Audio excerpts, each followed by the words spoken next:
Hay que esperar bueno. hasta el final del libro de Ayanta para entender el motivo de la elección musical de esta mañana de miércoles, Federico. Bueno, Barili, bienvenida. Buenos Enhorabuena días. por esa gran novela. Es una novela, lo quiero decir. Su libro anterior una preciosidad, pero un libro. Esto es una novela, es decir, es un trabajo de estructura, es un trabajo de género. Esto es un rompecabezas. O sea, lo que te ha tenido que costar trabajar esto, porque se lee muy bien, todo lo que escribes muy bien, pero trabajar la estructura de una novela con varias voces que se encajen bien y que sean distintas, pero sea lo mismo, pero distinto y tal, esto es un trabajo omnímodo, ¿eh? Bueno, sí, de hecho, buenos días. Es que he tenido momentos en que he pensado, no puedo. O sea, yo con esto no... Es que es muy complejo. No puedo porque, claro, quería que efectivamente fuera muy sencillo de leer, pero a veces lo que parece sencillo de leer no es nada fácil de escribirlo, no. porque son, en efecto, dos voces, es un padre y una hija, capítulo el padre, capítulo la hija, y además en tempos diferentes, y además están contando la misma historia, pero no, es decir, que se van añadiendo trocitos de aquí y de allá, y con, bueno, vas para atrás en el pasado, vuelves al momento presente, incluso pergeñas un posible futuro y realmente para escribirla al final tuve que comprarme una pizarra. No, claro, No me una extraña, pizarra. no me extraña. Una pizarra con fichas, o sea, una pizarra esas de corcho con Claro. fichas donde fui poniendo todas las fichas de un color para un personaje, fichas de color para otro, y para realmente visualizarlo y entender que no estuviera perdiéndome en Repitiéndote. o repitiéndome o que me faltara alguna parte. El gran problema que ha resuelto, y esto es lo que me parece más difícil, es que no pierdes el hilo. O sea, porque lo malo de estas cosas, que es que cuando entras en una historia, te puede gustar esta historia, pasas a otra, pero hay un momento que pierdes el hilo. Hacia la página 70... Dices, ¿dónde estoy? Pierdes el hilo, porque has entrado en otra, ya no te acuerdas de la primera. Aquí lo difícil es seguir, Es redonda, no está perder muy el bien hilo. terminada. Claro. Sí, bueno, pues ha sido... Yo que soy tan poco matemática, dicen eso porque hay algo que es también muy matemático en esto, ¿no? Dicen eso de que hay escritores que son de brújula y escritores que son de mapa. Es decir, los de mapa es los que lo tienen todo organizadito y no sé qué, y los de brújula son los que, como yo, no tenemos ni idea. O sea, es decir, que empezamos una novela... Y a ver qué va pasando. A ver qué va pasando. ¿Cuál es la idea? Esas cintas iniciales, ¿no? El germen de la idea, Isa, es que mi ex, el padre de mi hija, que es realizador y que siempre se pasó los 10 primeros años de la vida de mi hija grabando imágenes en casa, pero con una cámara buena, o sea, no esto que hacemos nosotros con los móviles y tal, o sea, realmente con una cámara buena, grabando, o sea, había una cámara que estaba siempre grabando cosas, que ya ni le hacíamos ni caso y tal, con la promesa de que cuando mi hija Caterina cumpliera 18 años, nos iba a regalar la película de los primeros 10 años de vida de Caterina. Eso no ocurrió, o sea, fue pasando el tiempo y esa película no llegó hasta que un día, por sorpresa, cuando ya habíamos olvidado la promesa y la película y todo, llegó. Y entonces es que es lo que le pasa al protagonista al principio de la novela. Le doy al play y veo esto. Veo esto que por un lado... es un trabajo precioso en cuanto a la dirección y a la realización, o sea que realmente la imagen es preciosa, hay música, en fin, tiene todos los elementos que puede tener un vídeo o una película para que sea hermosa estéticamente. Pero además, claro, estaba directamente involucrada, puesto que ves con asombro pues ese paso del bebé, del neonato, a una niña de 10 años. Y bueno, lo vi varias veces. Claro, porque lo vi varias veces, primero asombrada con mi hija. Luego, claro, empecé a ver todas las capas que puede tener eso. Es decir, pues yo, mi pareja, lo que sabía viendo que estaba pasando, pero que nadie sabía que estaba pasando, lo que iba a pasar, los amigos, lo que les ha pasado a los amigos, las personas que ya no están. Y finalmente, cuando lo vi 100 veces, o sea, me quedé completamente pillada y obsesionada con esto porque de pronto vi que había un material literario. ¿Por qué había un material literario? Porque me emocionaba. Y a mí me gusta trabajar con las emociones. Al final, después de todas estas capas y todas estas gentes, quedó la casa.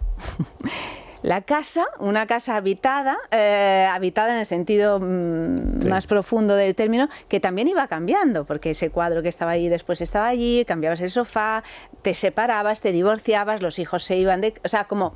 Sí. Y entonces la casa, que también es un personaje importante. Bueno, en esta es casi novela. es el personaje central. La casa en la película, podríamos decir. Sí, ¿no? la casa en la película. Así es que, bueno, ese fue el germen y a partir de ahí, pues la novela empieza con un hombre ya muy mayor que le llega esa película y que cae en su propia película y empieza a revivir y a ver su pasado y a intentar entenderlo, porque a veces la vida propia es difícil. Y contárselo, y al mismo tiempo la hija pues se quedan separados por una circunstancia ajena a ellos y bueno, la hija va también recordando toda su vida, ¿no? Entonces de ahí ese encaje de bolillos para construir esta historia. No, pero es de una gran complejidad, porque si se ve, es la película, es la casa, es el padre, es la hija, es el paso del tiempo, es la niña que aparece y desaparece. Son 10 años, tampoco todos, pero es suficiente para volverte la cabeza al revés. Del revés, que fue lo que me pasó a mí. Claro. Pero porque tú en la anterior novela siempre tienes un personaje, o por lo menos los que te leemos, pensamos que tú eres un personaje concreto. En esta te has desdoblado. En esta que no quieran buscar verdad donde no hay, porque a mí me da la sensación de que, por supuesto, ahí hay mucha vida de tu padre, pero hay vida de tu madre, hay vida de tus tías italianas. Nosotros porque conocemos tu vida, ¿no? Pero tú... No, pero el que no la conozca no se enterará. Claro. No, claro. Eres mucho de Manuel, eres mucho de Anita, un Frankenstein total. Totalmente. Es un Frankenstein total. Y de hecho mi padre, cuando la leyó, me dijo, claro, él conociendo, porque claro, una cosa es la lectura del escritor que conoces y otra cosa es en la ficción, porque es una novela de ficción. Conociendo decía, bueno, al principio me estaba volviendo loco, porque piensas, este es... no, que es que es tal, no, que esto fue y que cuando... también descubres cosas que has olvidado o que entonces no percibiste. Totalmente. Claro. Yo creo que al final, claro, el elemento autobiográfico siempre está presente, lo que pasa es que lo conviertes en otra cosa. Al final estás escribiendo de lo que conoces. Vamos, yo no sé escribir de otra cosa, pero lo reconviertes en una historia. En este caso, el personaje del padre es un zapatero, o sea que nada más alejado, pero tiene una influencia también de Federico, por ejemplo, ¿no? Porque tuvimos toda una conversación que, de hecho... ¿Cómo era un zapatero? Cómo era un zapatero, los nombres, que es todo un mundo, claro, que no conocía y que tengo la grabación y que sí conoce Federico. Es que trabaja, es que es muy trabajadora. Es una cosa, dices. sí, es verdad, pero es que yo improviso y tal, y cuando encuentro a alguien que es capaz de improvisar, pero también de trabajar, siempre parece un milagro. Bueno, me he leído un tocho así sobre zapatería, o sea, tengo todo un manual de zapatería. Bueno, encontrar un zapatero ahora es muy a complicado. medida, muy difícil. Me han dicho que hay uno, pero tengo que averiguarlo. Me lo dijo Fraguas, el de Mirto. Conozco uno, digo, pero vive, vive. Bueno, pues a ver si tal. Totalmente artesanal. Pero claro, será medio Bueno, clandestino. es que es todo lo artesanal que se nos va. ¿Vas a hacer el audiolibro como hiciste con el anterior? Pues no lo sé todavía, me imagino que sí. Es un galimatías muchas veces. Este libro yo creo que habría que leerlo con una voz masculina y una femenina, es decir, alternando si se hace el audiolibro como mínimo, pero me imagino que sí. Sí. Y la tienda en la que está inspirado el negocio de la familia es Mati. Tiene mucho que ver es Mati, que vivimos los madrileños al lado de la Puerta del Sol, ¿no? Mati es una tienda, bueno, en realidad hay dos, que es una tienda especializada en artículos para la danza, que siempre me ha fascinado, porque es un lugar, que tiene esa magia de la niña o el niño que entra con una vocación, tú eres bailarina. Claro, pero con una vocación así que está empezando y que ves todas esas zapatillas, todos esos tules o esas almillas flamencas y que huele además y que tiene todo, que son lugares que están cargados de historia y de pasado y que en Madrid todavía hay algunos que me gustan mucho. Entonces, esta historia, como tiene que ver, este zapatero es el zapatero que se inventa o que perfecciona la zapatilla de punta, que para mí siempre ha sido un elemento absolutamente un fetiche porque porque soy una apasionada de danza clásica y la zapatilla en sí es algo que me ha vuelto loca. Y concretamente, de pequeña, el cuento de Andersen, Las zapatillas rojas, que es un cuento precioso y muy truculento, muy diabólico. Como casi todo lo de Andersen. Claro, como casi todo, muy, muy diabólico, que al fin es una bajada al infierno. Sí.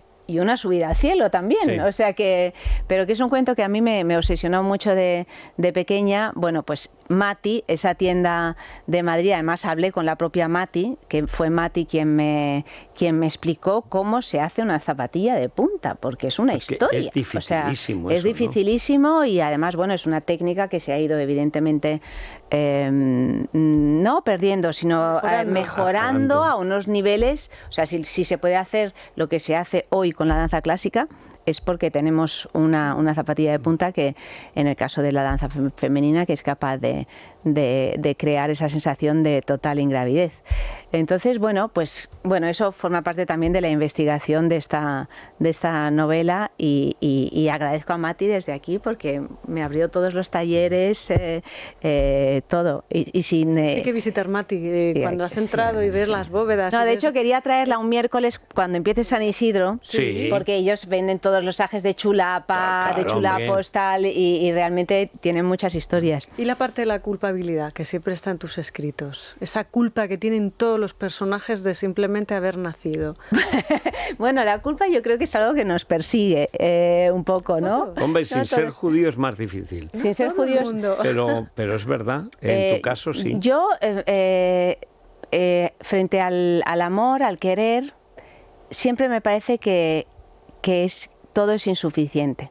O sea, ahora, por ejemplo, acaba de fallecer mi padre y fijaros que, o sea, he sido una hija, muy buena hija. O sea, esto no ni siquiera me lo voy a discutir a mí misma. Si hubiera un ranking, no estaría la primera, estaría muy por encima de la primera. Y además dentro del rango de mártires y esclavas, o sea... Pero pues sí, es verdad, pero si además lo sé, Federico, pero siempre quiero más, siempre estoy como... Es como una hipersensibilidad o algo que estoy siempre mirando al otro como diciendo... ¿Qué hago? ¿Qué le pasa? ¿Está bien? ¿Y qué hago? Sí. ¿Y qué más puedo hacer? Y eso yo sé que es un error total, porque uno no puede vivir así, no tiene ningún sentido, pero el caso es que me pasa y sale en lo que escribo. Has remediado otro de los asuntos que aparecía en la primera novela, que era la mentira, que va muy ligada a la culpabilidad. Sí. La idea de a veces mentir porque no hay más remedio, pero eso que la mentira, y ya llega un momento en que mientes, ¿por qué miento? La enfermedad moral. Me olvidé de decir la verdad, ya no sé cómo decir la verdad. Claro, pero eso sucede también. Sí. Esto está distinto. No, es que claro, un mar violeta oscuro era toda la parte materna, digamos, y era autobiográfico.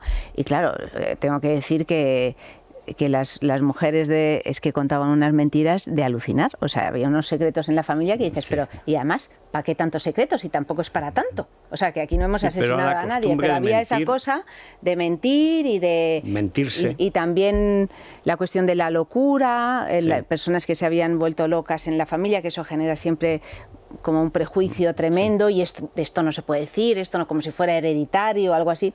Eso sucedía en un mar violeta oscuro. Aquí no, yo creo que aquí esa tumba abierta, nunca mejor dicho, o sea, aquí se lo cuentan todo y va precisamente de esto, de vamos a hablar, ¿no? Que creo que también es lo que hay, digamos, de más profundo en el libro. ¿Cómo se te ocurre lo de la película? Lo de la película, a mí muchas cosas se me ocurren paseando por el Retiro, Federico.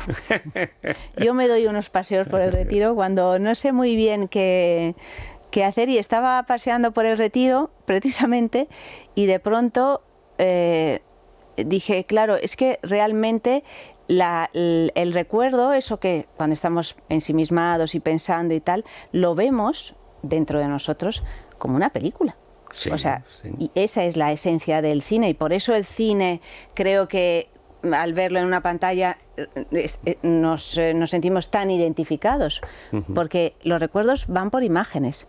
No son conversaciones, palabras, No. son fotos, son imágenes en movimiento. Flashes, más bien, Pero sí. son imágenes en movimiento y el cine al fin y al cabo es esto, ¿no?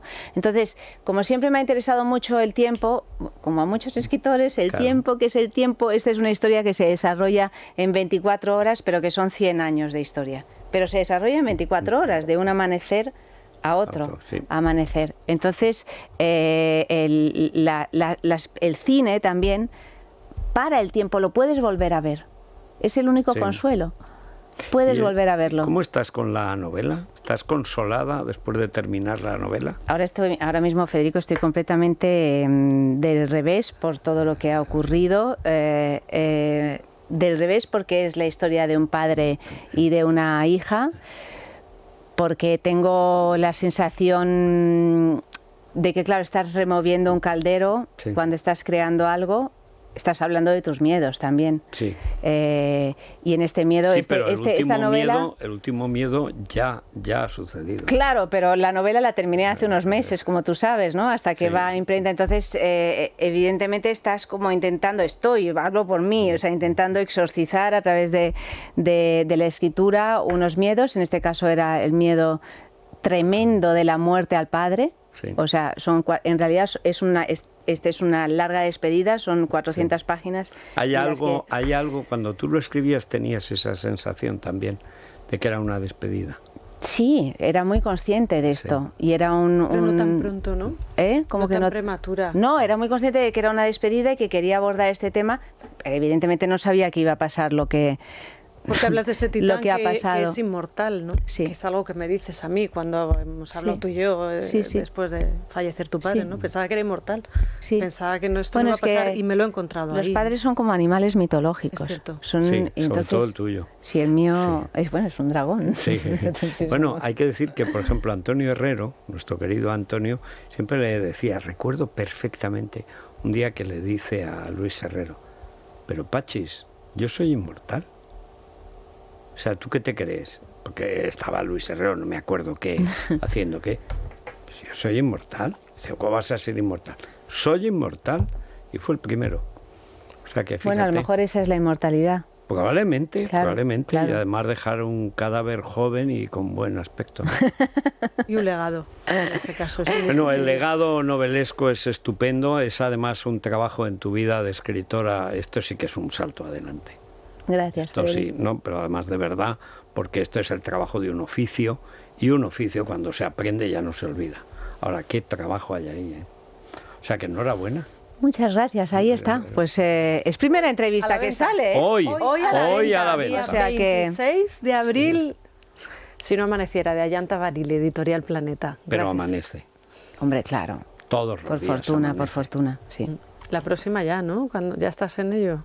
Estaba en ello, lo que pasa es que ahora había escrito como 10 páginas y ahora ya no sé. No, Ahora mismo, no sabes si mandarla a No las sé nada. esquelas de la BC. sí, no, ya veremos. Sí. Gracias, Ayanta. Gracias. A vosotros. Hacemos una pausa brevísima y ya rematamos.